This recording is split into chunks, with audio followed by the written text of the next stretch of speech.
Well, friends, after such kind remarks, perhaps what I'm going to say would appear to be very petty. It's very difficult to live up to the kind adjectives that have been used for me. But I shall try my best to present my thesis on doctored history, which Ravish has prescribed for me as the topic for this lecture.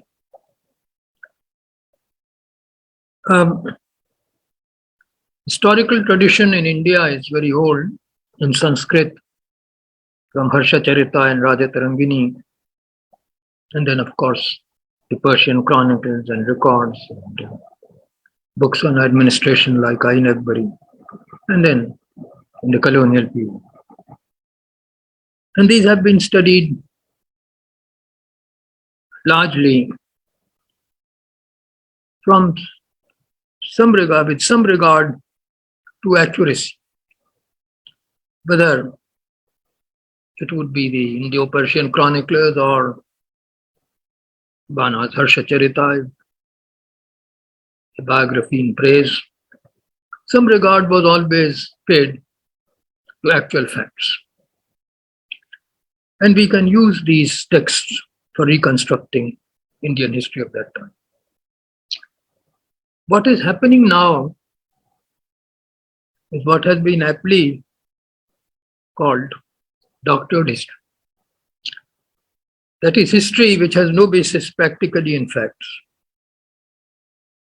And I would therefore immediately begin with the element of race theory, which has been discredited all over the world, but is now the reigning doctrine as far as the official historiography is concerned, as shown, for instance, in the University Grants Commission's syllabus for bachelor's course in history. This is the race theory.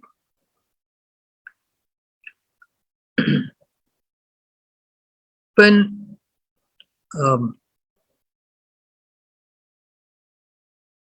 the RSS was formed in 1920s,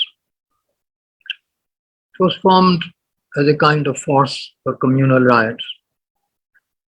But in 1938,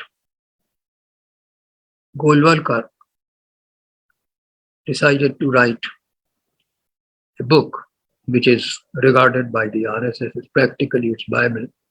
We are nationhood defined. In this book, it was stated by Golwalkar later on that he was drawing on the basis of other Hindutva writers. But in a sense, it's a good collection with which to start. In this text, there is a statement of commendation of Adolf Hitler, that Hitler has got the right idea about race, and this is shown by his treatment of Jews. Clearly, he could say it because perhaps it's little known that in 1938, England and France were encouraging Hitler to attack Soviet Russia. And therefore, any praise of Hitler was not going to offend the British. But Hitler had his race theory, the Aryan fixation. And this had been earlier raised, and it had been supposed that Hindus, as Golwalkar himself recognizes, are actually the people who are truly Indians. And the Indian nation should belong to them.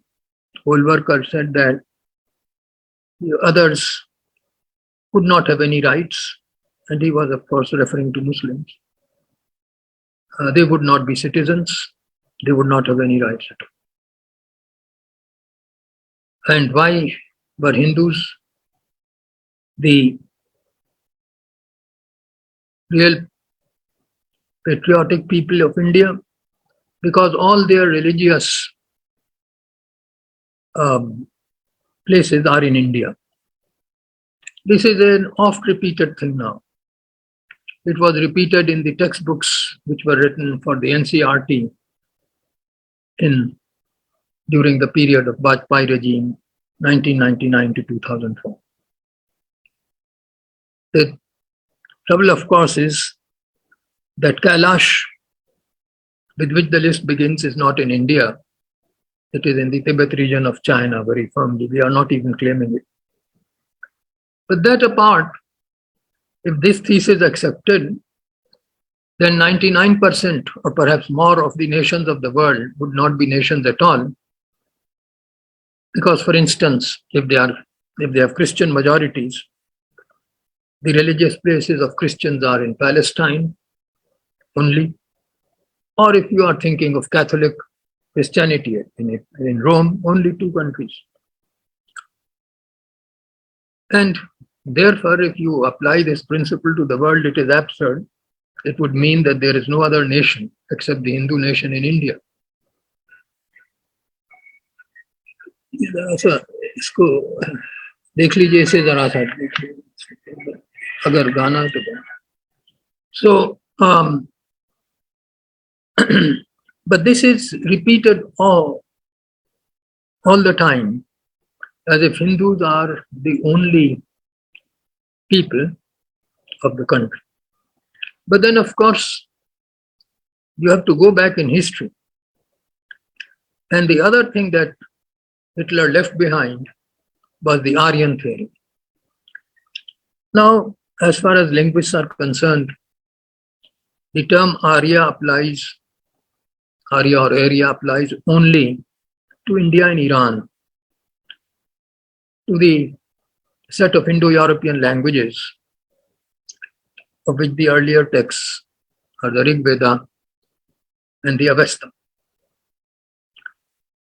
And in the early Sanskrit texts, you have the word Arya for respectable, honorable, applied in the Dharma Shastra to the first 3 varnas, Brahman, Kshatriya and Vaishya, not Shudras. And also meaning noble, so that Buddhists had their noble truths, Arya truths. And in Iran, in Avesta, the term is area, and the word Iran itself is derived from that. Area Vazev was corresponded to Aryavat, and now Iran is the plural of area. So the country of the respectable people, and that is Iran. So even in this respect, there is nothing particular in India. Iran could have easily claimed as much as we can to be the original Aryas. But what is the charm in being Aryas? If you look at the writings of these NCRT textbooks of the period I was mentioning, now of course we have gone much beyond that in the UGC syllabus. There is extreme annoyance at any suggestion that Aryas came from outside. They spread out from India. Now, for a long time, archaeology had established that all human beings of our species, Homo sapiens sapiens, have come out of Africa. Even the earlier species, main species, Homo erectus, came out of Africa. The archaeological evidence was definitive. It has now been established by genetic evidence also. But this is totally ignored in our textbooks, the NCERT textbooks, and also in the UGC syllabus.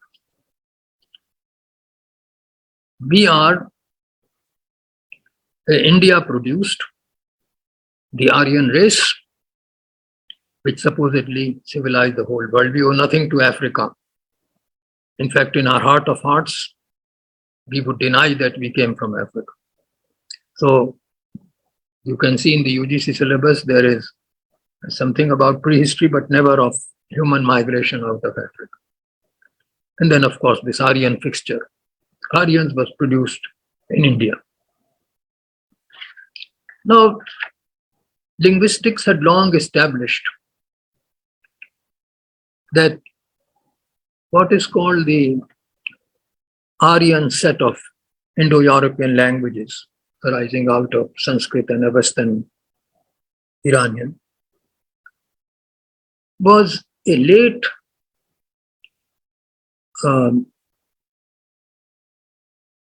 version of the Indo-European language. Proto-Indo-European, they were farthest practically from Proto-Indo-European. And then there came the archaeological evidence, the horse evidence, which had made it practically centered. And that as far as communities which had horses, they migrated from the Kazakhstan, Russian steppes into southern parts of Central Asia, then across Afghanistan into Iran and India. You can trace it through horse bones. You can trace it through depictions of horses. That was practically established 20 years ago. This has been now reinforced by genetic evidence, which places this migration, notably of males, in around between 2000 and 1500 BC, which was also the chronology established by archaeology. Now,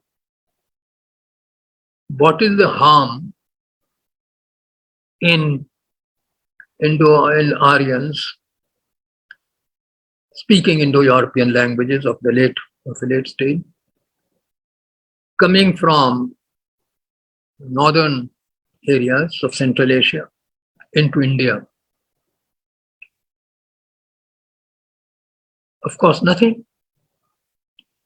Any part of the world is like any other part. But to the doctors of history, RSS doctors of history, this is terrible. They go on talking about the myth of Aryan invasion. Nobody is saying that Aryans were a state which actually invaded India. Nobody is saying that. We are talking of migrations. We are talking of tribes, which of course, whose existence is attested by the Rig Veda, hymns of the Rig Veda. And their movement. And we are talking about Dravidian influence, which comes into Indo-Aryan languages in India, but is absent in Iran. Retroflexion, which comes from the oral sound, for instance, which comes from Proto-Dravidian, as would be normal if an Indo-European language migrates into India. It would certainly have influence of other languages already there. So the linguistic study is totally eschewed. There is a tirade against Dravidian influences, which is very curious because Dravidians are of course also Indians. And if there is any Dravidian influence in the Rig Veda, what is the harm? But thus you can see this absolute racist ideology is at work when you come to the Indus civilization. The Indus civilization is a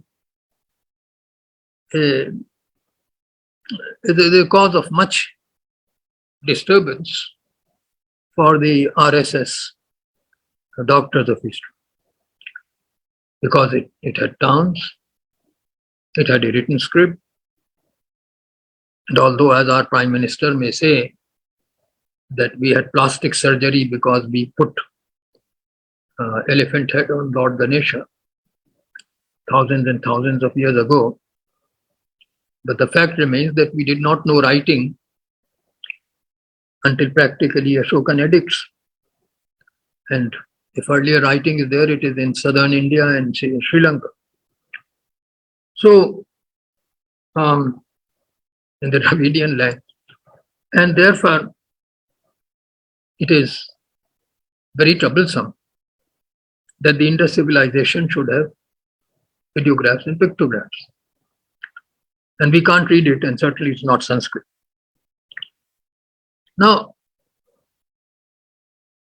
it has been stressed so many times that the seals show, because of the deities there, that they can't be Vedic deities. They are zoomorphic, not anthropomorphic. That is to say, they are based on animal forms. They are not based on human forms. The Shiv seal is also not at all Shiv, because the animals shown are not the cattle but wild animals. And therefore, it has long been held by every serious archaeologist that the Indus civilization is pre-Aryan. And while there is no possible link discovered between Indus pictographs and Sanskrit, there are two very important links with Proto-Dravidian: the fish sign and the arrow sign. Fish in Proto-Dravidian refers to both fish and stars and has other meanings also. And that will explain the very frequent way in which fish sign appears in Indus civilization. The arrow sign is also, its position in the text suits the position worked out for it in Dravidian and Proto-Dravidian languages and in Proto-Dravidian. So these two pieces of evidence are very important. Why should we be unhappy? If Indus civilization is Dravidian, I can't understand. Dravidians are not Iranians, they are not Afghans, they are not Americans, they are South Indians. So why should we worry? But this is a very central issue in the doctored history of India, which the RSS produced. What they do is to try to establish a fantastic chronology. Vakankar, the late RSS archaeologist, dated Rig Veda in 8000 BC.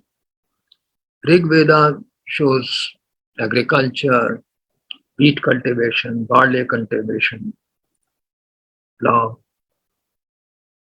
horse domestication. All were absent in 8000 BC. Totally absent. How Rig Veda could belong to that time? And then even B.B. Lal, who had been Director General of the Archaeological Survey, said that Shatapatha Brahmana was composed in 4500 BC with some fantastic interpretation of astronomical data. And therefore Rig Veda would be 4000 years earlier. So when archaeologists of that stature are talking about these fantasies, in 4500 BC, where he put the Brahmana text, which is in post-Vedic text, cotton was not present, horses were not present, and of course even in agriculture, that the most wheat and barley were available. How can Brahmanas belong to that time, which are texts that are post Vedic? So there is a reconstruction of history in which the attempt is made that so that the Rig Veda is put well before the Indus civilization. Historical and archaeological evidence doesn't matter. It's just declaration. And then, of course, nomenclature is very important. The archaeological survey from Wheeler's time began to call Indus civilization, the popular name, as Harappan, on the ground that Harappa was the first site which was excavated. Now, Harappa has this difficulty that it has gone to Pakistan. Moreover, it is not in the Punjab. And the final difficulty is that it is not on the Saraswati. So, if we could name the Indus civilization Saraswati civilization, then we will both Aryanize and Hinduize Indus civilization. Why Hinduize? Because Saraswati is, of course, the sacred river. In fact, the river goddess in the Rig Veda. There are, of course, minor difficulties. Saraswati, the sacred Saraswati, passed through Thanes or Thaneshwar. And it's a very small stream and used to run dry around the place which is now called Sirsa, or from Saraswati. And therefore it is very difficult to argue that Saraswati would be such an important river that the Rig Veda addresses it in such fashion. Of course, the Rig Veda hymns of Saraswati are for the river goddess. That is a small point forgotten. It is not for this river. So the river goddess naturally has large rivers and so forth. So this minor point, this crucial point is of course totally ignored. And by naming Indus civilization, Saraswati, Sindhu civilization, mind you, Sindhu also the Sanskrit form. They are now trying to Aryanize the Indus civilization. Now clearly, this puts history upside down because there are no horses, no evidence of horse in the Indus civilization. None at all. And Rig Veda, as one can see, shows us a community in which horses were very important.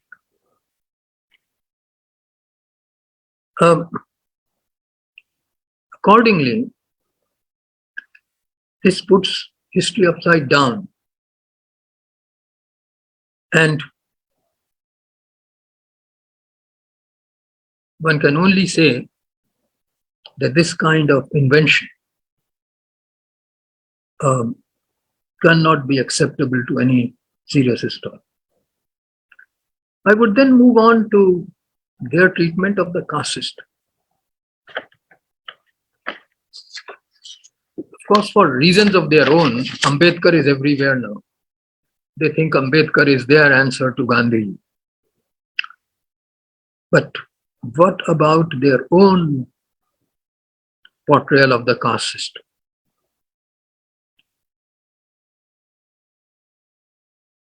You will be surprised that in the UGC syllabus, the caste system is regarded as a medieval institution. When Muslims came, Hindus had to divide themselves among castes. This never mentioned in ancient India. The only mention is very curious. Origins of the Rajputs. Well, of course, Rajputs are a caste. How can you deny that? So in their origin, you are very interested, very much interested, how the Rajput caste arose in late ancient times, after 600 AD, Rajaputras. But as far as the caste system is concerned, that's totally avoided. Of course, it has not come to this that they praise the caste system, but they simply look away from the caste system. And actually, the position of the caste system, the spread of the caste system from the Middle Gangetic Basin into the Mauryan Empire, and then towards South India, this is a very interesting theme for historians. How caste system spread. When Alexander came to conquer what is now Pakistan, Indus Basin, his historians, his chroniclers found Brahmins there, but they didn't find any caste system. Not at all. And clearly, by a close study of inscriptions and so forth, it can be seen how caste system moved from particular region, beginning with Bihar and eastern UP, then to the remainder part of the country. It's a very interesting theme for historians. But all this is anathema to the framers of the UGC syllabus or the writers of the RSS type textbooks. They can't explain the caste system, and therefore they practically omit it. To them, I mean, their hostility to the late Ramcharan Sharma, Professor Ramcharan Sharma, was owed to this, that he wrote a whole book on the Shudras and how they were ill-treated. Perhaps a text on Chandalas would even portray greater ill-treatment. It's a very interesting topic, how spread of agriculture into forest territories brought gathering tribes into the post-Vedic society, and how they were then turned into untouchables. This is a very interesting topic. Another interesting topic, by the way, is religion. Dharma means morality, both to Buddhists and to the Brahmins. But actually, they had no name for a religion. And when Ashoka in his, say, Tolerance Edict, Talk Edict 12, talks about religious sects, he uses the curious word Pashanda, which is Hindi Pakhand, fraudulent, which the Brahmins used for Buddhists and the Buddhists used for Brahmins. So he can't find a word for religion, and therefore he uses the word that they were using for each other, Pashanda, because a word for religion is not available. What I'm saying is that these are very interesting issues. Why, for instance, Ashoka doesn't refer to the caste system at all, which are worth discussing, but in the kind of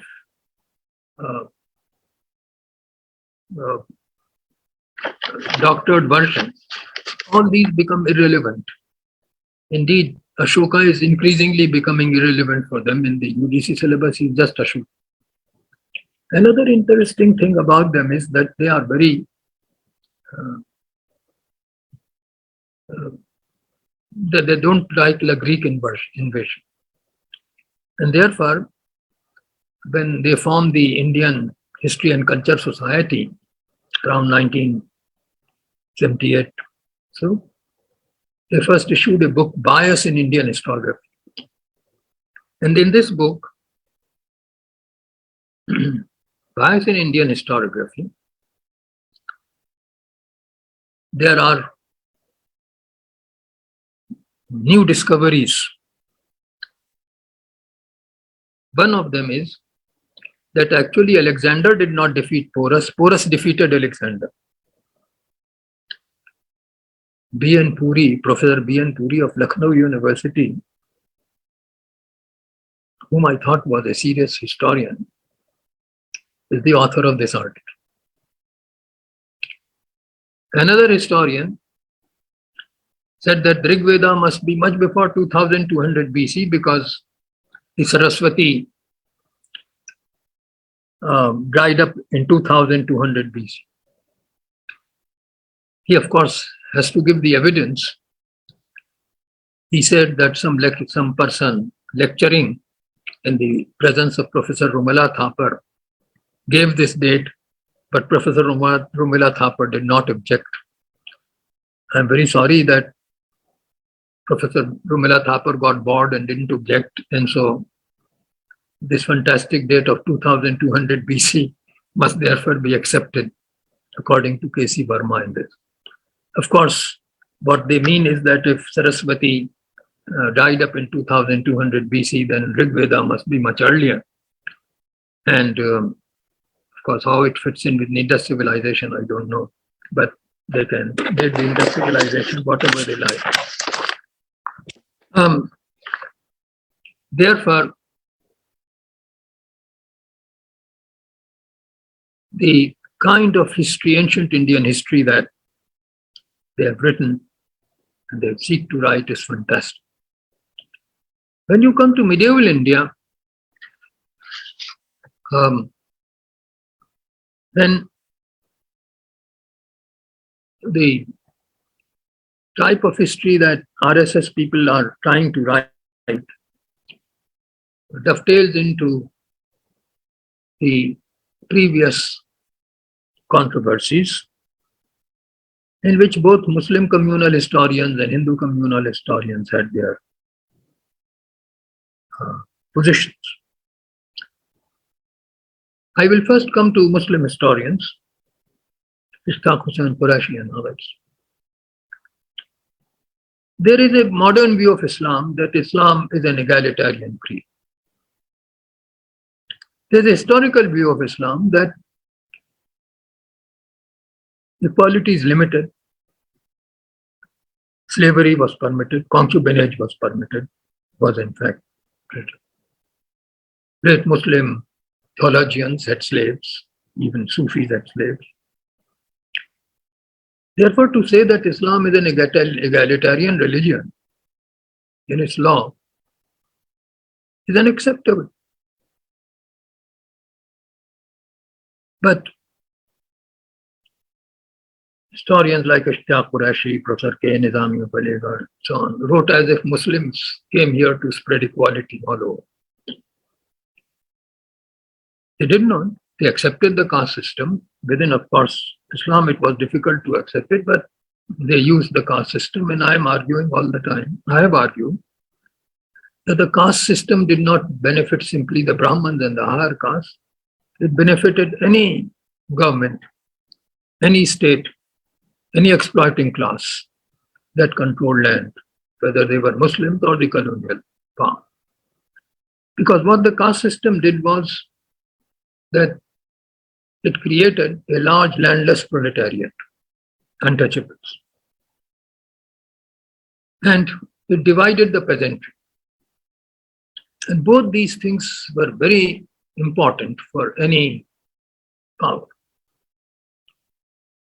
state power. Therefore, caste system enriched the ancient Indian rulers. It enriched the sultans. It also benefited the colonial power. I mean, there are many statements in the colonial days in which British officers say that we should not disturb the caste system because otherwise peasants would not get labor at a particular time. And then, of course, taxes won't be paid. So clearly, the caste system was as useful for sultans as it was for the earlier rulers. And to say that Islam was an egalitarian creed is totally unhistorical. I did not find the word masabat or equality in any of the religious texts that have come down to me, that I have studied from the Sultanate and Mughal period. This is a totally modern idea imposed on Muslim theology. But at the same time, to regard it as foreign rule, as now, and even in the British days, was the custom of some communal historians, is absurd. Because foreign rule means that you are ruling on behalf of some foreign country. But there was no foreign country to which the sultans of Delhi or the Mughal emperors conveyed their wealth.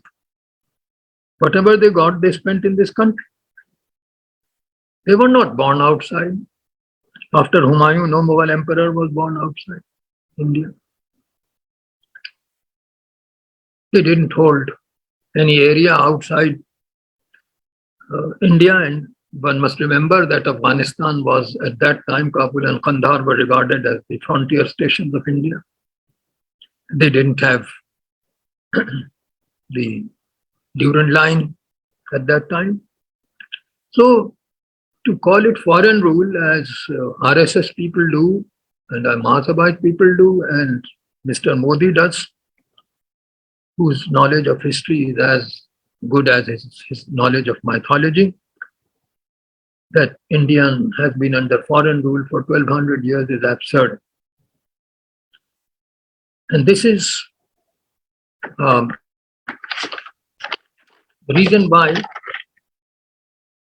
whenever one talks of the national movement, they begin to say that, of course, earlier also there was resistance, and talk about Maharana Pratap as if he was a member of the Bharatiya Janata Party. So these are total absurdities. Earlier ancient Indian rulers were Kshatriyas. Most rulers, perhaps because of the cavalry and important developments in cavalry like stirrup and iron shoe and so forth, and then artillery. Most rulers were Muslims until the 18th century. But they were not foreigners. And the absurdity comes to this extent that Akbar, even Bharatiya Vidya Bhavan history and culture of the Indian people, patronized by K.M. Munshi and edited by R.C. Majumdar, whom as a historian I greatly respect, but who was certainly a member of the Hindu Mahasabha. It is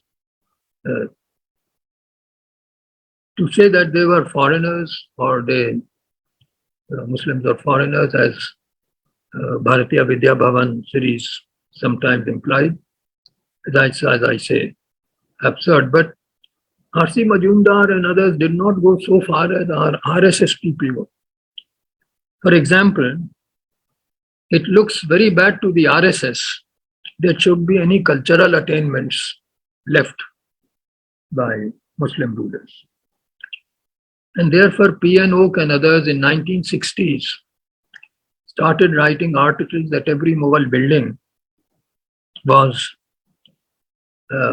actually constructed by Hindus.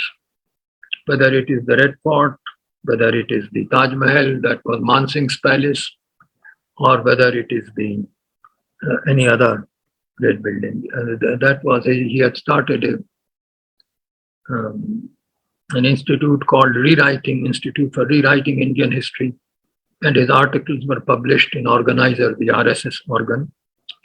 which led R.C. Majumdar to break all connections with the organizer because he said that this is madness and I can't actually actually have any relation with it. I won't write any article for you. To which organizer answered that this was a these were reasonable articles and they will go on publishing P and Oaks pieces. So to actually say that there were no cultural developments in medieval period, the buildings were not constructed by the rulers, and so on. And to popularize this is almost madness.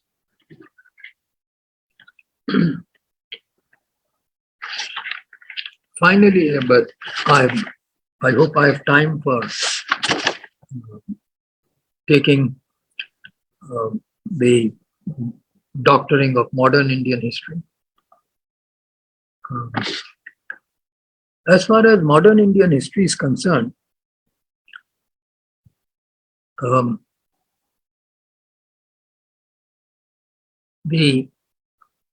one can take Hari Om's Modern India, which was published under Vajpayee regime by the NCRT.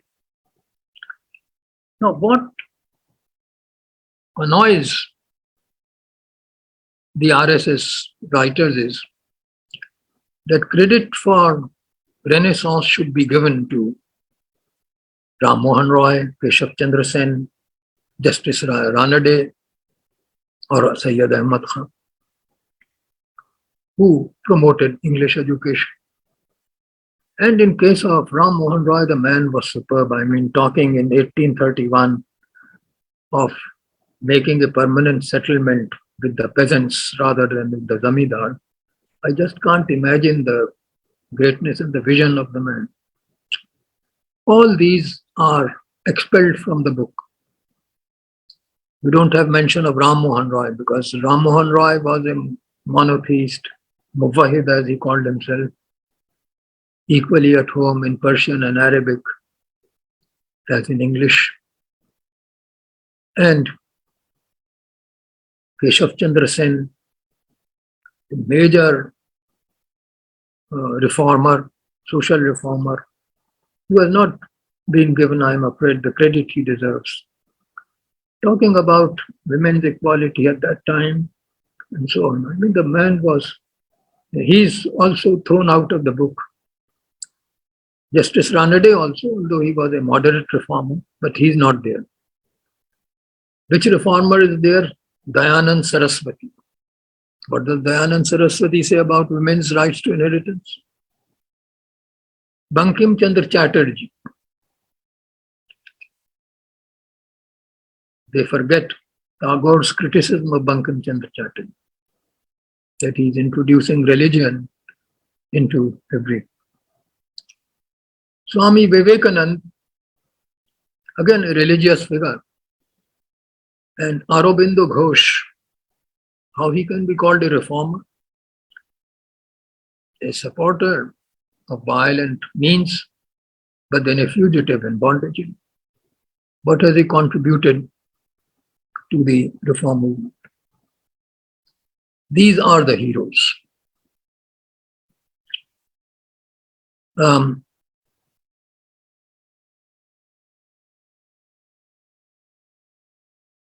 And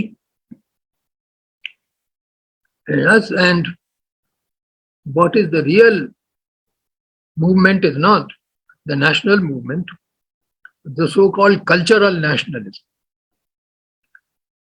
The English didn't bother about your cultural nationalism, which RSS pursued without entering into a single conflict with the British government. When they said change your uniform, they changed it. When you said don't parade, they didn't parade. All their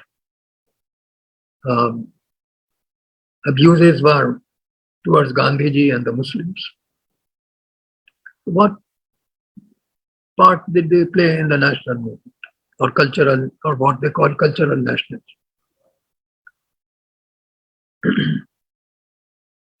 Moreover, there is a perverse use of Ambedkar. Ambedkar's contribution is great insofar as he led the movement for the so-called outcasts, the depressed classes. But as far as the national movement is concerned, he can't really be compared with the national leaders. And to omit Mahatma Gandhi and Jawaharlal Nehru from the national movement, so much so that Hari Om does not describe, although he comes into early period, early 50s, he does not describe Gandhiji's assassination. He does not mention it, as if it was not an event worth recording. And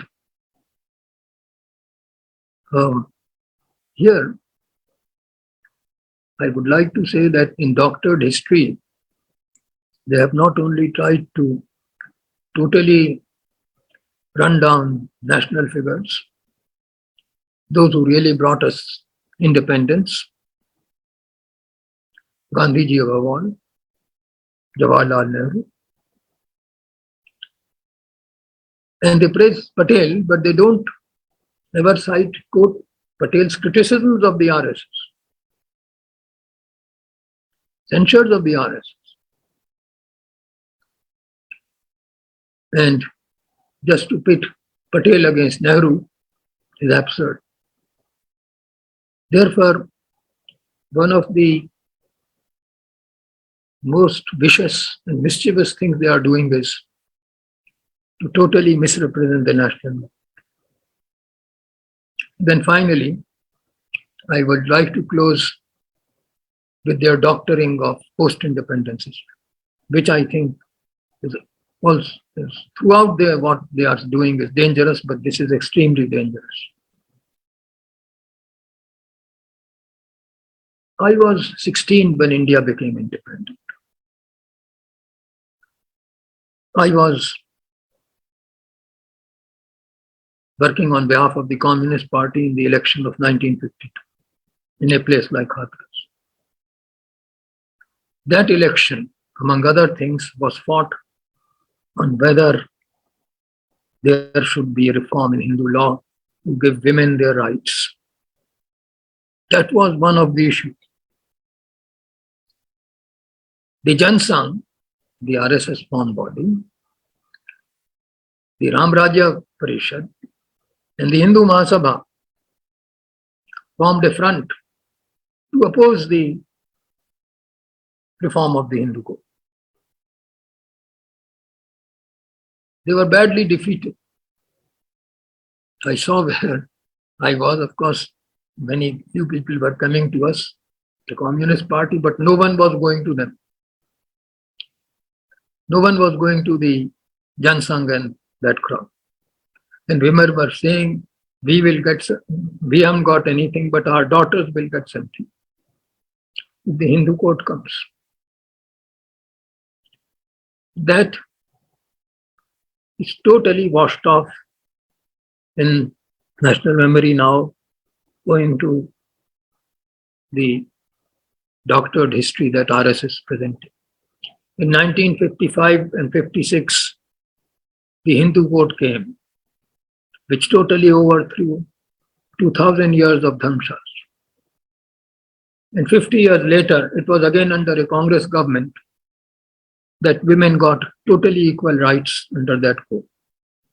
All the minor distinctions still left were obliterated, but that under Congress government. To say that nothing happened after independence, as Modi and Shah go on uttering, is absurd. The land to the peasant. From 1946, provincial governments, legislatures began to pass or present to Zamindari abolition. And Kashmir was perhaps the most radical that came under Sheikh Abdullah, whom these RSS people denounce. But if peasants got land in Kashmir and Jammu and Kashmir, this was Sheikh Abdullah. And in Uttar Pradesh and all provinces and then states, peasants got land, zamindari was abolished. Was it nothing? Then subsequently land ceilings, so that depressed castes also got land. Was it nothing? Then in Nehru's own time, nationalization of insurance companies, which gave great relief to ordinary people because then insurance became safe. Bank nationalization later. All were important elements in building a public sector and in industrializing India.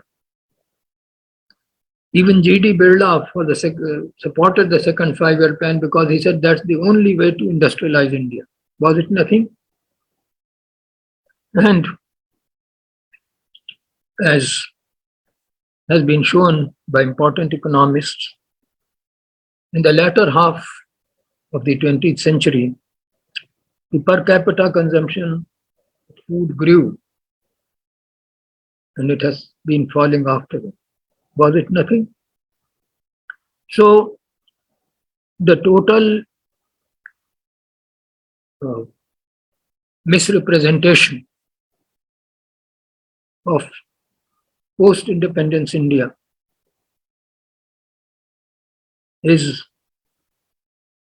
a very important part of the doctrine of Indian history. It should be resisted. What happened should be fairly and correctly described. You can't eliminate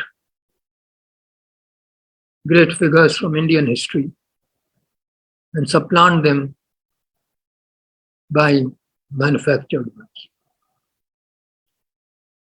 And you can't just ignore great events, either the civil code or the zamindari abolition or the land ceilings.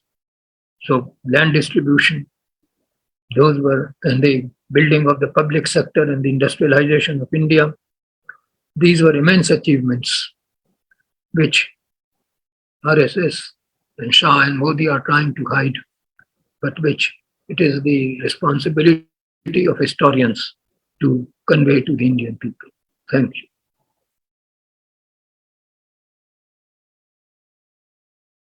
आवाज नहीं आ रही है. Please, I request Ravish to say a few words. Please. Thank you, Subhash, and thank you so much, Irfan Sahib. Thank you so much to this platform, accepting our request to speak, for direct and illuminating, speech. Subhash calls me from NSI, get an additional opportunity to express our gratitude to speakers. But I use this opportunity to speak of the first question, and there are many stalwarts in the audience. I think there will be good discussion on this. Just to start, I will ask the following. As these doctors, who, as you have described, painted Aryans only as indigenous and later leaders, how they that our greatness, the Aryan greatness, was despoiled by the invaders who came later. So these doctors of history, do they also have some explanation of if our so great, we were so great, quote, the indigenous people, how come we kept on getting defeated? How come we, if they blame the invaders, first of all, the Muslim invaders. How do these doctors explain the defeat of a whole civilization if they consider this civilization as only ancient and only Aryan? So the Muslims and then the British colonialism and so on, what they call these 1200 years of Gulami, how did it come upon us? How do they doctor this explanation?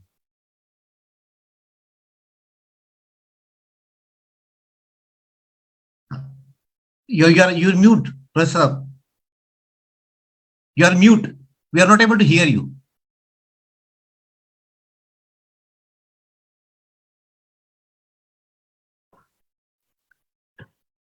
Can I be heard now? Yeah. Well, the thing is that reason doesn't count with doctors of history. If reason were to count, then first of all, they wouldn't say that Aryan race is important. All humanity is the same. There's nothing in genetics which shows that the Aryans are wiser than others. As far as their defeats are concerned, they of course would attribute it to the fierceness of the Turks, the inhumanity of the Turks, and so on. They used to say, of course, that Sati came because of the Muslims in order to protect women. But actually, Sati only destroyed widows. So that was also absurd because if the Muslims really wanted to seize women, they could have seized wives.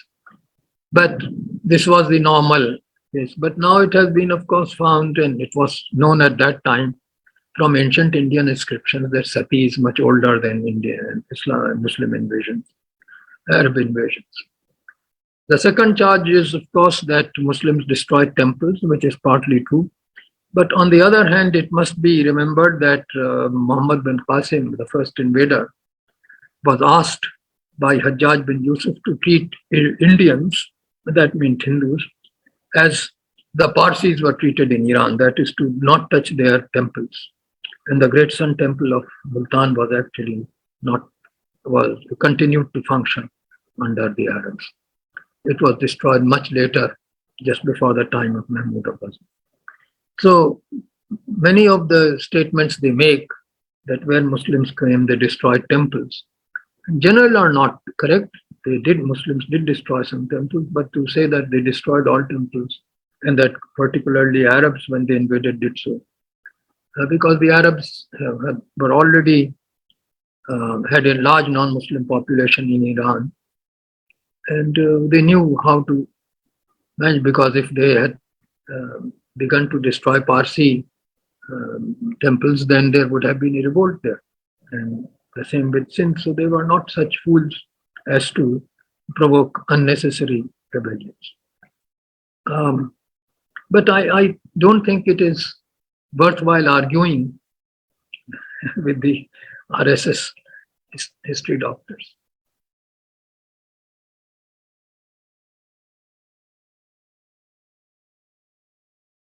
I will request back Comrade Bhargav to join the discussion. Bhargav, please. Yeah. Good evening, sir. Good evening. I would like to bring some of the remarks and questions which are available in the chat box here. Maybe I'll take one of them and I'll bring it to your notice. One question came like, please comment on the Hindutva brigade eulogizing Subhash Chandra Bose and Bhagat Singh and Raja Mahendra Pratap, etc. these days. So that's one comment I saw it in chat box. Well, I think their general principle is to try to shift attention from Gandhiji and Jawaharlal Nehru and other national leaders. And so to shift to Ambedkar, for example, or to shift to Subhash Chandra Bose or Bhagat Singh. While praising them, they don't bring out what they said. Subhash Bose, in organizing Azad Hind Fauj, put equal weight to Hindi and Urdu. Would they do that? His national anthem was Sare Jahan Se Achha Hindustan Hamara. Would they sing it? Similarly, as far as Bhagat Singh is concerned, Bhagat Singh believed in Marxism, and he also said that he had great respect for national leaders, particularly Jawaharlal Nehru. He named him. When he threw a bomb, he said, "How could I hurt Indian leaders, including Jinnah?" Would they say that? So clearly, their shift to Subhas Bose or Bhagat Singh or Ambedkar is purely in order to run down Jawaharlal Nehru and Gandhi. That's all. Although, for instance, they say that Gandhi did not defend Bhagat Singh. Now it's a chance that when Gandhiji was assassinated, Irwin spoke on BBC, and I heard that broadcast. And Lord Irwin said that in those negotiations, Gandhiji brought up Bhagat Singh's case again and again. Don't execute him and his comrades. And Irwin said that that is no part of our agreement, of the issues that we are debating. So when everything was over, Gandhi went out and then came back again and said, outside that agreement, I'm begging you to forgive Bhagat Singh and his comrades, not to execute. Please. And Irwin said, I told him that is just not possible. And after some argument, he went away very crestfallen. Now, this is what I've heard Irwin saying. And they go on repeating the total falsehood that Gandhi entered into Irwin agreement sacrificing Bhagat Singh. That's a total lie. So they are building up these lies and falsehoods to lower the stature of people like Gandhi.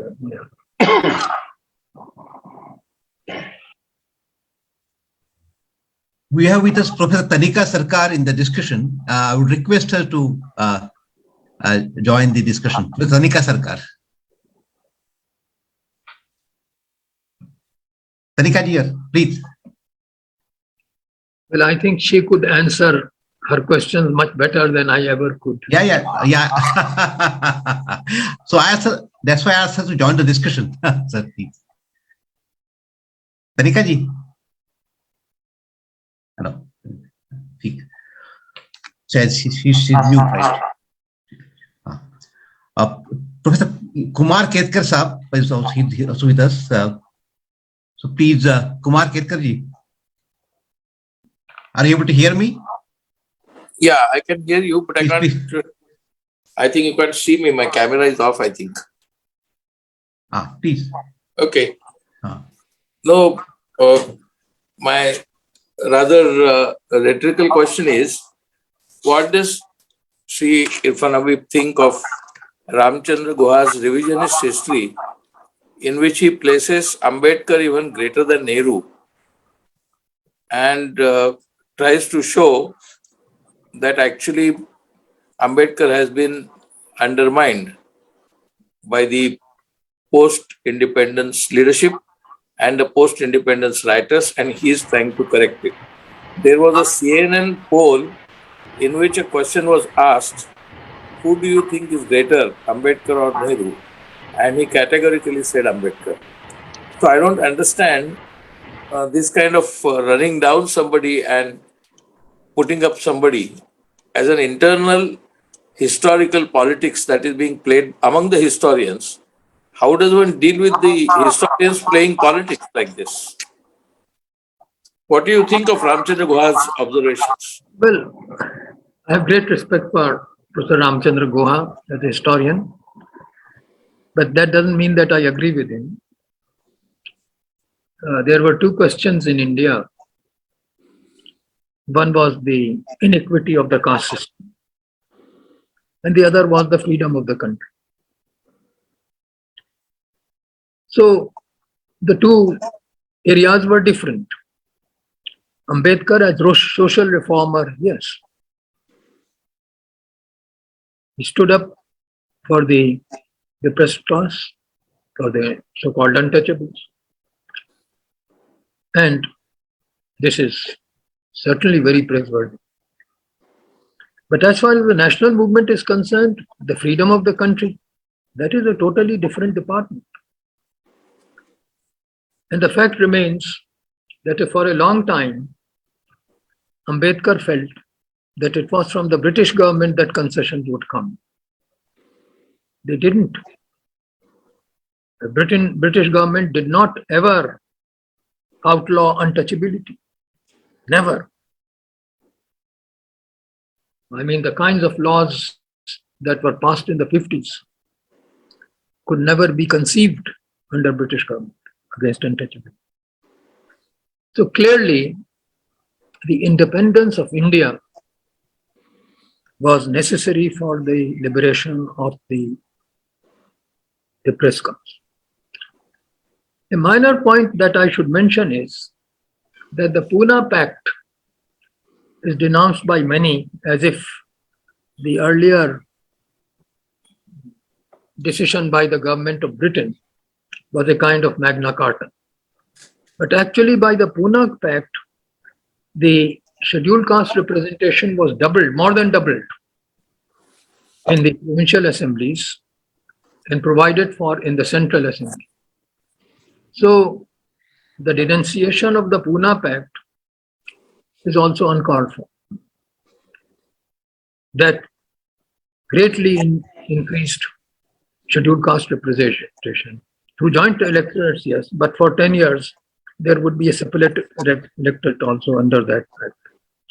So I don't agree that by the Pune Pact there was the depressed caste came to harm and so on. In fact, their representation increased, was doubled, and they received representation in Central Assembly, which was not granted under the British Prime Minister's award.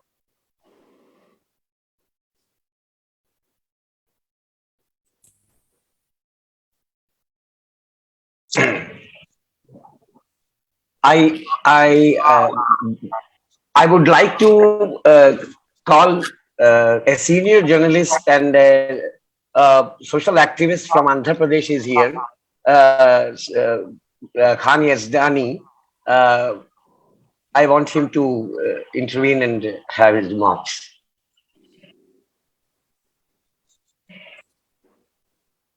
You are in. Yes.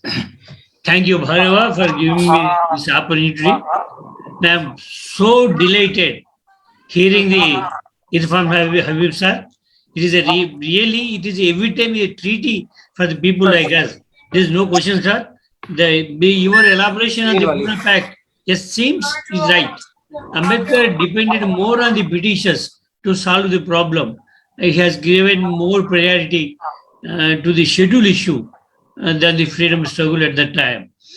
But I think Ambedkar had done services to the labor section also as a member of the Labor Commission at the Viceroy. Now, would you please elaborate of the role of the Ambedkar or contribution of the Ambedkar for the labor section of this country, please? Well, I'm really not an expert on Ambedkar's life, but I can say that when he was a member of the Viceroy's Council during World War II, there was no particular advance made by the depressed class. I mean, one could have expected something to be done to remove untouchability and so on. Everything came after independence. For instance, I'll give you one example. Sweepers received much lower pay than pains.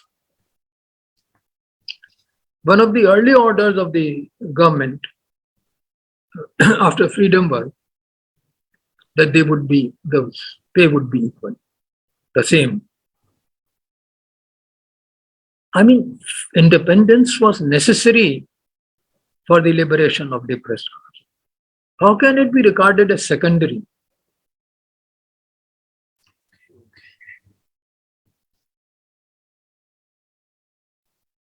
Okay, And sir. then, Thank you. Thank you. of course, the constitution that was drafted, and Ambedkar made his contribution there in the constitution. But again, that could only come, the whole question of constitution would come after you had independence.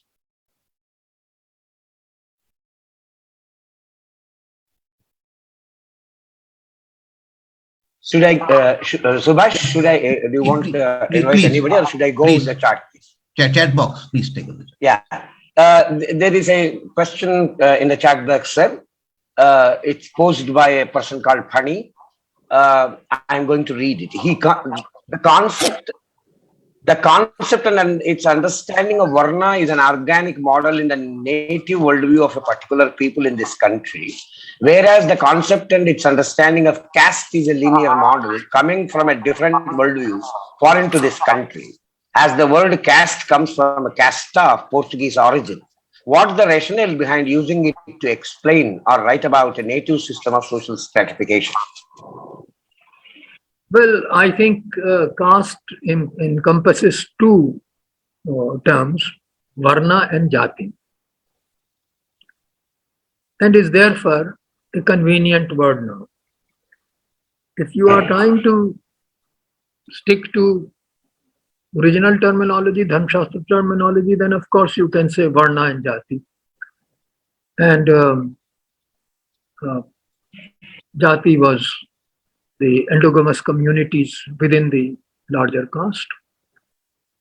So you are welcome to use either terms. Caste is, as I say, a useful term because it encompasses both Varna and Jati. Whereas if you use Varna, then Jati gets uncovered, remains uncovered.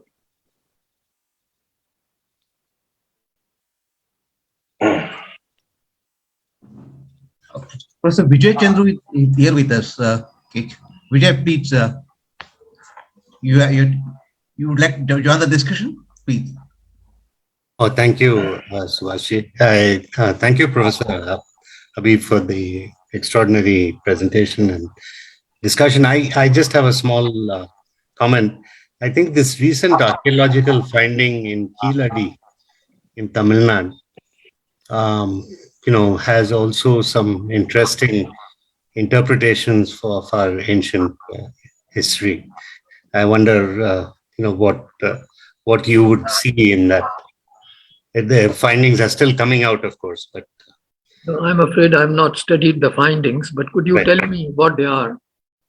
so it seems to show that somewhere between 300 and 600 BC, they were actually a fairly advanced civilization that has been actually uncovered in Tamil Nadu. This was actually the archaeological finding itself had to go through a lot of legal processes because there was some resistance to, it's clear that the Stalin government is really sort of standing by the findings there. So it has been politicized a little bit, but I think But I've not studied it, but okay. earlier I had studied the reports on writings, Brahmi Right. Inscriptions on pottery, which suggests first they came from Sri Lanka, where the dates were before, earlier to Ashoka's time, 4th century and even 5th century in Sri Lanka, and then the same dates were also found in Tamil Nadu inscriptions. That's right. Yeah, I think that's one of the findings that has come out of Keeladi. But they were previously discovered also. As well. I'm talking about earlier finds, perhaps, or perhaps finds from this site. I don't remember the names. You know that in the Tamil Brahmi Right. inscriptions, the short vowel sounds are not given. Whereas in Ashokan Brahmi, the short vowel sounds are also provided, which Devanagari inherits. This seems to suggest otherwise also an earlier script. Right. So that now this is a very interesting thing, that a script should come based on, ultimately on Aramaic. It should come to Sri Lanka and Tamil Nadu and then move on to Mughal, where it is finally given the form with short vowel forms that ultimately leads to Devanagari script today. Right. Of course, these things are of great interest, and particularly the movement through South India and Sri Lanka. I mean, one thought that script had gone from North India to South India and Sri Lanka, but now it seems that it's a reverse. That's also one of the things that won't fit in the doctored history of the BJP, where there is a curious anti-Dravidian element, which I have not been able to explain why, but they just can't hear of Proto-Dravidian or Dravidian. Right. No, I think that was precisely the issue. That's why I raised the question. Right. Thank you.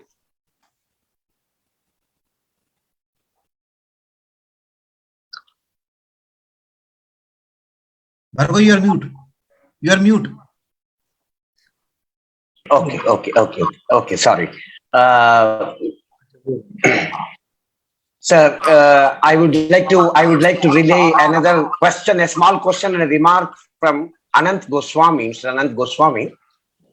Sir, where would you place the question of Muslim communalism in India today? As most here would agree, we live in a Hindu fascist state, though the precise nature and extent of today's fascism can certainly be debated. In such a context, is it any more relevant to focus on eschewing both Hindu and Muslim communalism and calling for Hindu-Muslim unity? Not that these slogans have no element of truth, but they certainly disguise the real nature of social political relations today, especially considering Muslims have faced a long history of exclusion and persecution in independent India, even during its quote-unquote secular phase. As an imperfect analogy, it would certainly be absurd to give the slogan of eschewing both Brahmin and Dalit castes in response to casteism within a society. You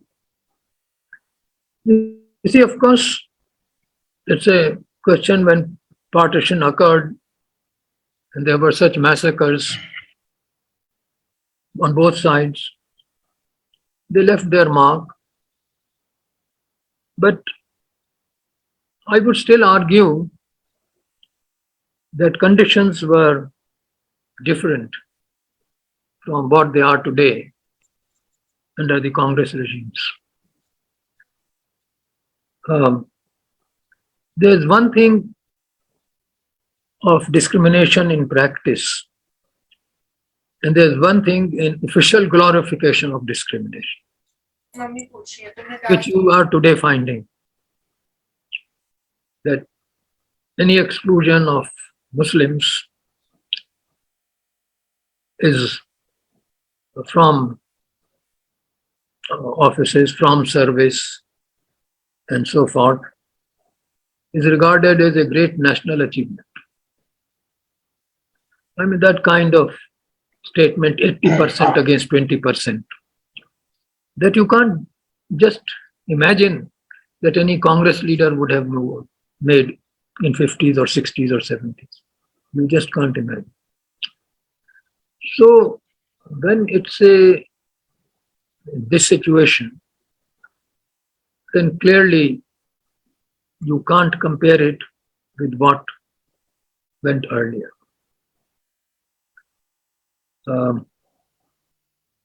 Just there is no comparison.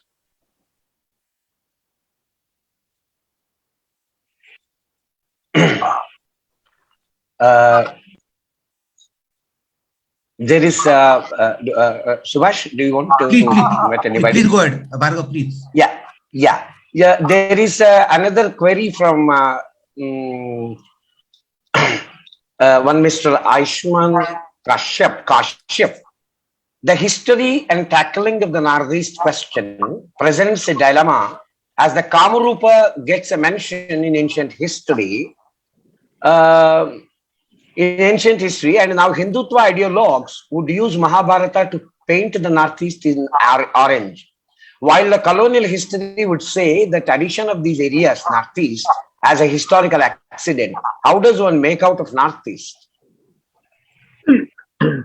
You see, Kamarupa is mentioned, comes into the picture as far as inscriptions are concerned from about 6th century AD, and you have the kingdom, Kamarupa kingdom, which the ruler was an ally of Harsha, and Yuan Chang also describes him. So clearly,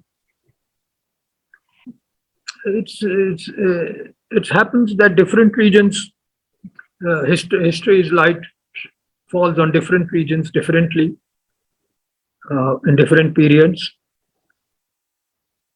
But one can't actually construct a history when no record exists. It is said by BJP enthusiasts that Mughal historians have not paid attention to Ahom kingdom, but they forget that the most extensive descriptions of the Ahom kingdom are in Persian, in Alamgir Nama, and in Fateh Abriya. So, if you want to know what the economy of Assam was at that time, in 17th century, you have to go to these texts. Ahom chronicles are later. And of course, Ahom chronicles only describe mainly dynastic history. They don't describe what the Mughal chronicles do, products and geography and so forth. So, this objection that Assam history is constructed on the basis of 2 Persian texts is actually uncalled for. This is what RSS people are saying, that they would like to reconstruct an independent history of the Ahom dynasty. How they would reconstruct it, and when no earlier chronicles exist, I can't imagine. We are with us Professor Dolores from Canada. He has joined. If you would like to join the discussion, I will be great, please. Thank you, Subhash. I just saw your note in chat and I was responding to say that thank you for the invitation, but really I have nothing to add. I mean, Professor Habib has done such a, as people have mentioned, panoramic job. And as he was speaking, I kept thinking, because in my college here in Montreal, I teach a humanities course called Beyond Bollywood. And I spend a lot of time on historiography and the importance of historiography from the ancient period till today. So as you were speaking, Professor Habib, I was just thinking, yes, you know, and I was just very happy to know that even though I'm not always reading the most current literature, I've been able somehow to deliver to the students these critical views of history and get them to question the ideological dimensions of history. Also living here where we are in Quebec, in Canada, where we have a government that denies systemic racism and has passed a law that says people who wear religious symbols cannot be teachers, etc. It becomes very prescient for my students here to learn about what is going on in India as well. So just thank you very much. And thank you, Subhash, for your generosity.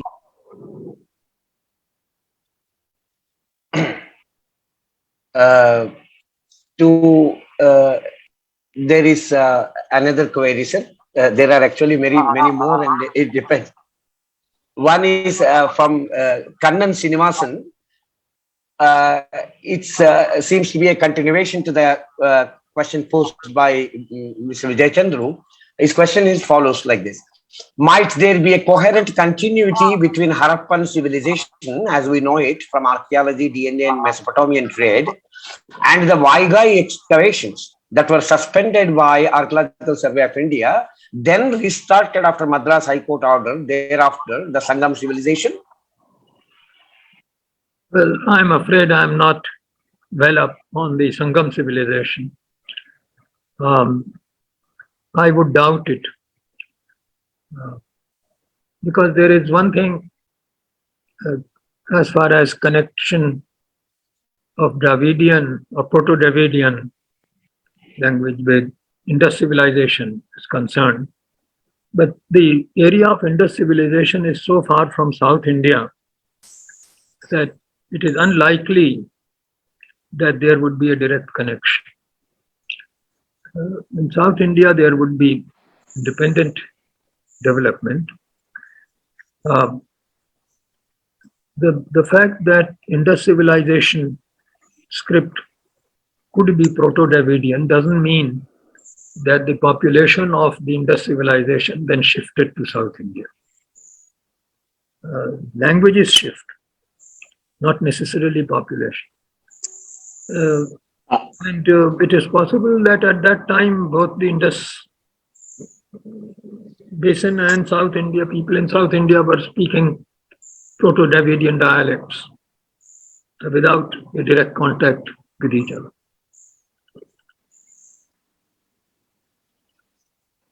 This is not actually my please. This is not actually my theory. It was because it's not an area of my knowledge. It's just that it was written about and suggested and argued in recent discussion about the excavation, but I have not heard it argued or read it argued in any peer-reviewed journal. So because I'm just relying on the reports in the Hindu newspaper, which I read sitting here in New York. So that's why I asked the question. So it's not an academic view that I've got.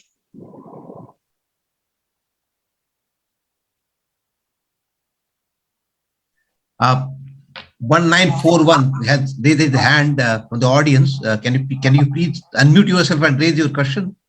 1941. I don't know his name. RMX 1941. He had raised his hand. No, he's not. Okay. Yeah. We have Ruprekha Verma ji also with us. Would like to add? Ruprekha ji, आप बोलना चाहेंगी कुछ? है नहीं.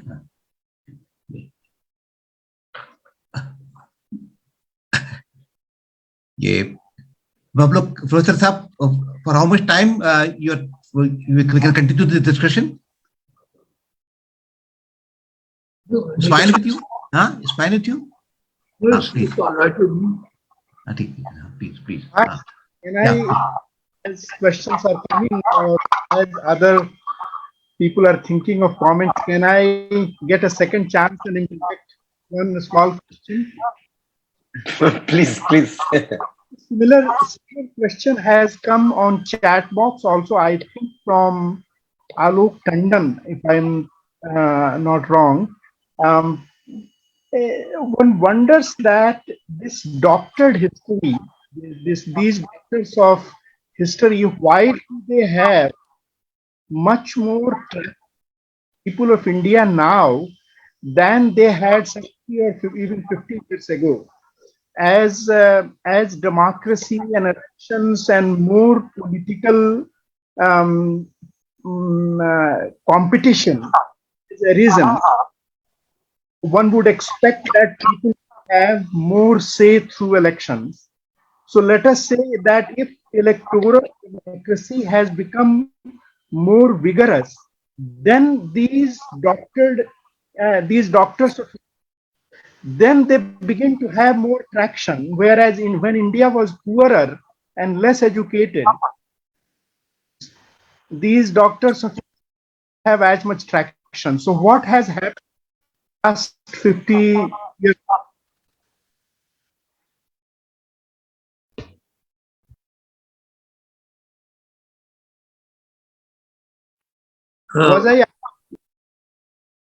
Yeah.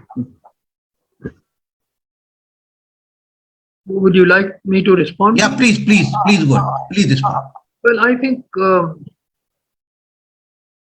you see, it's not that literacy necessarily uh, makes people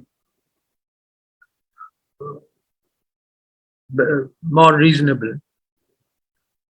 Literacy might lead to totally new superstitions if they are spread. And today, this is possible because you have so many TV stations and other methods of propaganda which are based on money. If you have money, you can do it. So certainly money power becomes very important. This was not the case immediately after independence. Most of the ideas were conveyed through speech, not through TV channels and so on. They didn't exist. And therefore, the fact that Congress had a large number of people who had worked among the poor, who had lived among the poor, that went on counting for quite some time. And the effect of the national movement, the effect of Gandhi's ideas as conveyed by Congress workers, who until 60s were those who had, many of them who had gone to prison and lived like ordinary people. So when that generation passed and more TV and other channels came which money power controls, then you have a situation totally different today. Money power commands votes in a manner that was not possible in 50s and 60s and 70s.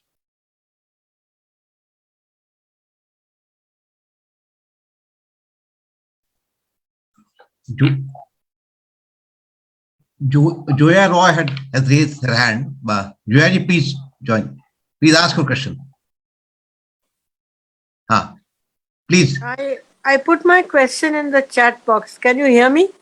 I'm able to hear you. Okay. I put my question in the chat box because Kamarup was mentioned and Huan Sang's, he stayed there for quite a while. So my question was about the Ahoms.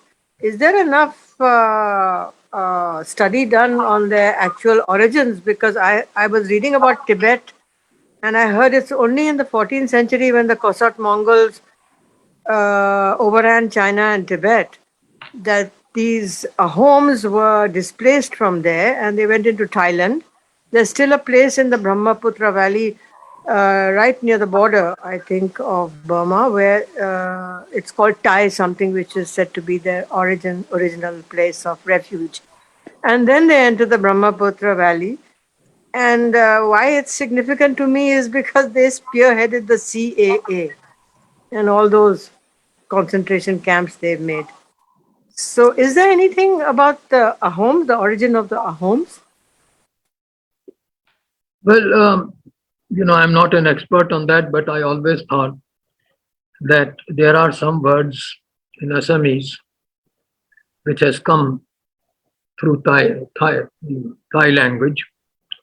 And although Ahoms call themselves Ahom, they now tend to call themselves Thai Ahom,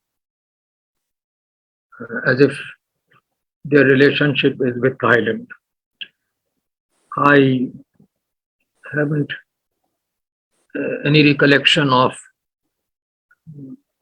any connection with the Mongols who governed China in the 14th century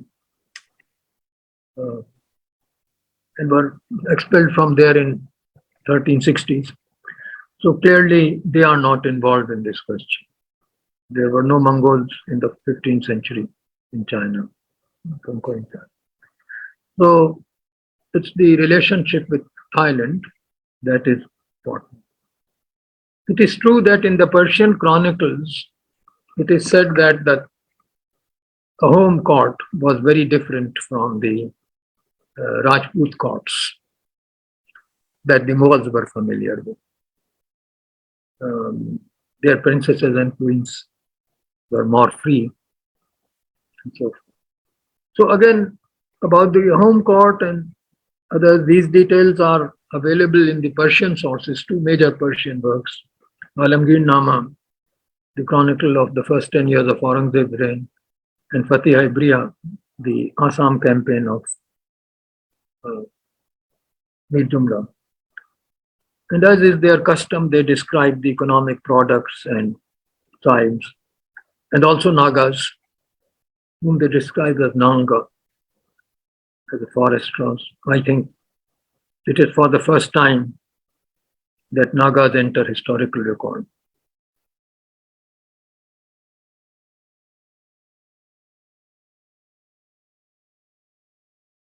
What I meant was they really basically they're of Chinese origin.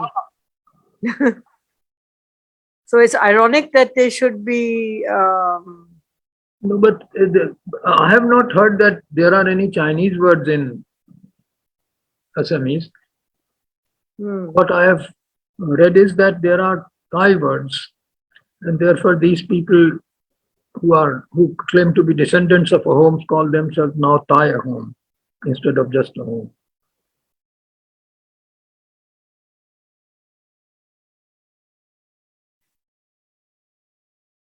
You are mute. You are mute, Bhargav. 1 minute. Yeah, probably we are coming to the last questions available in the chat box. There is a question by Snigdhendu Bhattacharya. What are the essential similarities and differences between the Nazi race theory and the RSS race theory?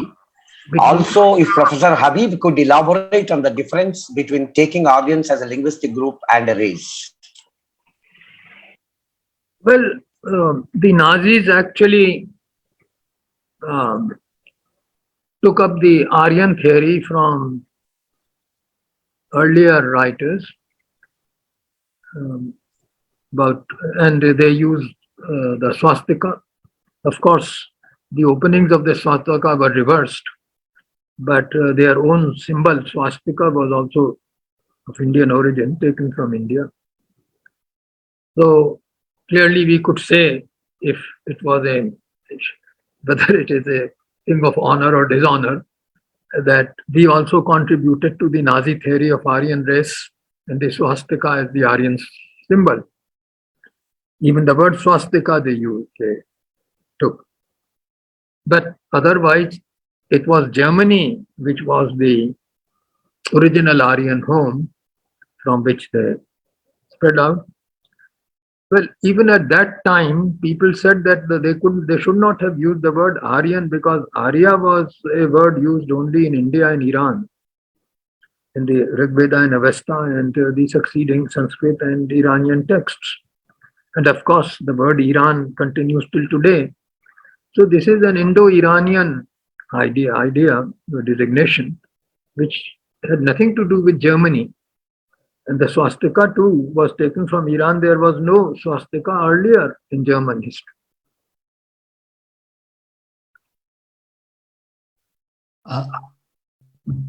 Geeta had raised her hand in the chat box in the audience. Geeta from South, I think she's a trade union activist. Geeta, you have to raise your question, Geeta. No, I found the discussion quite interesting. I just want to say just a small comment. I feel that there is no point now trying to say Ambedkar versus some Nehru or versus Gandhi and all that. I feel what is important now is the fact that with this whole thing of Hindu Rashtra and so on, and on the day of assassination of Gandhi, we have to remember that Now they are also trying to change the constitution. They want to, remove secularism, socialism, all these things from the preamble. And there is a very strong move in that.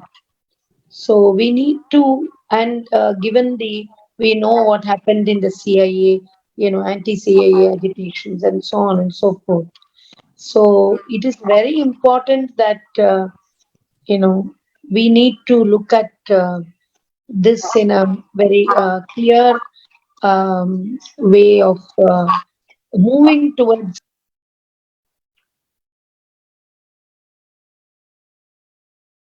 You're mute. There, all the elements are very much there. So we need to, I think, Ambedkar's thing is very, very important. His role, not only on the labor issues, in fact, all these labor codes which they have brought, the government of India has brought, we are all fighting against that and all the trade unions in this country. And it is very similar to the farm laws. So basically, to promote the corporate, power, they are doing all this, taking away the labor rights and taking away the trade union rights. So that is what we are fighting. And in South, especially Tamil Nadu and Kerala, we are also fighting to save our state laws and the sectoral welfare boards and all that, because they want to take over everything and dominate and completely take away the existing, you know, uh, rights or schemes and so on. So that is the difficulty. For example, for the building construction, they've already taken away all the safety. So they don't mind people falling and dying. That's all. That is the way they are looking at situation. So we need to, I think, bring all the forces together to fight this kind of corporate, corporate fascism or whatever. I mean, I think, I don't know how this can be finally analyzed, but I think the farmers' struggle has shown one way, but the workers are still groping because beyond a few days general strike, they don't have the staying capacity to go on with an indefinite struggle. So that is what we are right now, looking at how, this can be taken forward. And I think this discussion of history should throw more light on the situation and bring certain unity. Unity among the Dalits, the working class, the minorities, Muslims, and the farmers, and so on. Whether this is going to be achieved in this country is a big question. And UP is now the testing ground, it looks. I don't know. Okay. Thank you. Would you like to respond, Professor Irfan Habib? No, I think it was a comment, and I agree with it, but it has little to do with my theme, that was break of history. Oh, so we are moving towards the conclusion of this interesting, exciting discussion. Many thought-provoking ideas were shared by Professor Irfan Habib, and we wanted to hear him for quite some time. Many thanks for sparing your time, and many thanks to the audience also for joining the discussion. And if you have not entered your email address, then please enter it, and so that we can invite you for the next session. Thank you very much. Thank you very much. Bye. Thank you. Thank you, sir.